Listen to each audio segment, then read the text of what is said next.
सर्वव्यापी तू प्रचंड महाकाय, आदिशक्ती तू नरमुंड मालाधार, तुझ्या विना जीवनास अर्थ साकार, महाकाय तो सगुण निराकार. ओम नमः शिवाय. ओम नमः शिवाय.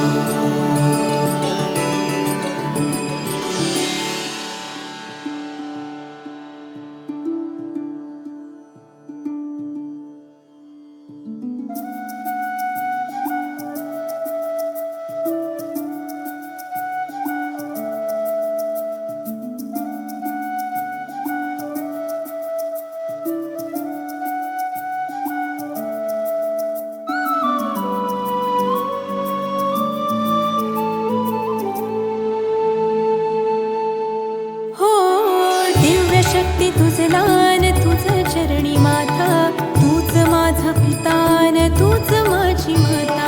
तुझ्या चरणी लीन व्हावे हे आदि देवा, परब्रह्म तूच तुझ एक सूर ठावा. शंभू शंकरारे तुझ पायी यावे, डोळे भरून पाहता जिने साथ व्हावे. शंभू शंकरारे तुझ पायी यावे, डोळे भरून पाहता जिने साथ व्हावे, ओ जिने साथ व्हावे, ओ जिने साथ व्हावे.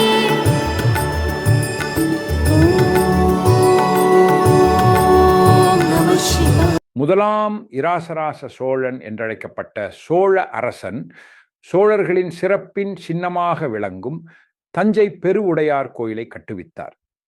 இக்கோயிலின் கட்டுமான வேலைகள் முதலாம் இராசராச சோழனின் 19வது ஆட்சி ஆண்டில் துவக்கப்பட்டு அவனது 25வது ஆட்சி ஆண்டில் முடிவுற்றது. இக்கோவில் விமானத்தின் உயரம் 216 அடி உயரம் கொண்டது. இக்கோவிலில் தமிழின் சிறப்புகளும் மாமன்னர் இராசராச சோழனின் தமிழ் பற்றும், கோயிலில் உள்ள சிவலிங்கத்தின் உயரம் 12 அடி தமிழின் உயிரெழுத்துக்கள். 12. சிவலிங்கத்தின் பீடத்தின் உயரம் 18 அடி தமிழின் மெய் எழுத்துக்கள் 18. கோயிலின் கோபுரத்தின் உயரம் 200. 16 அடி தமிழின் உயிர் மெய் எழுத்துக்கள் 200. 16. சிவலிங்கத்திற்கும் நந்திக்கும் உள்ள இடைவெளி 247 அடி தமிழின் மொழியின் மொத்த எழுத்துக்கள் 247 ஆகும். 2 அல்லது 3 தளங்களை மட்டுமே கொண்டு கோயில்கள் கட்டப்பட்டு வந்த காலத்தில் கற்களே கிடைக்காத காவிரி சமவெளி பகுதியில் 15 தளங்கள் கொண்ட சுமார் 60 மீட்டர் உயரமான ஒரு கற்கோயிலை இராசராசன் எழுப்பினார். இத்தகையதொரு பிரம்மாண்டமான கோயில் சுமார் 7 ஆண்டுகளில் கட்டி முடிக்கப்பட்டது. கருவறையில் உள்ள சிவலிங்கம் உலகிலேயே பெரிய சிவலிங்கம் ஆகும். 6 அடி உயரம், 54 அடி சுற்றளவு கொண்ட ஆவுடையார், 23 அரை அடி உயரம் கொண்ட லிங்கம் ஆகியன தனித்தனியாக கருங்கற்களால் செதுக்கப்பட்டு இணைக்கப்பட்டுள்ளது. இக்கோவிலின் நுழைவாயிலில் அமைக்கப்பட்டுள்ள பிரம்மாண்டமான நந்தி சிலையின் உயரமும் அகலமும் முறையே 13 அடிகள் மற்றும் 16 அடிகள் ஆகும். முக்கியமான கட்டடம் 150 அடி நீளம் இருக்கிறது.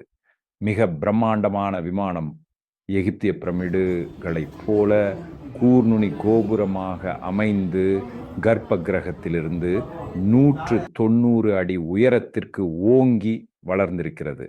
அக்காலத்தில் புவனேஸ்வரத்தில் கட்டப்பட்ட ஈலிங்கராசர் கோயிலின் உயரம் 160 அடி ஆகும். இந்த கோயிலில் பிற்காலத்தில் கட்டப்பட்டவை முன்தாழ்வாரம், நந்தி மண்டபம், கருவூர்தேவர் கோயில், அம்மன் கோயில், சுப்பிரமணியர் கோயில் ஆகியன.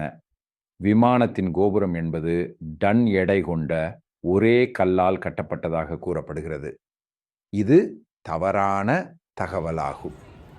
ஒரே கல்லால் கட்டப்படாமல் தனித்தனி கற்களை ஆரஞ்சு பழத்தின் சுளை போல் இணைத்து விமான கோபுரத்தை கட்டியுள்ளனர்.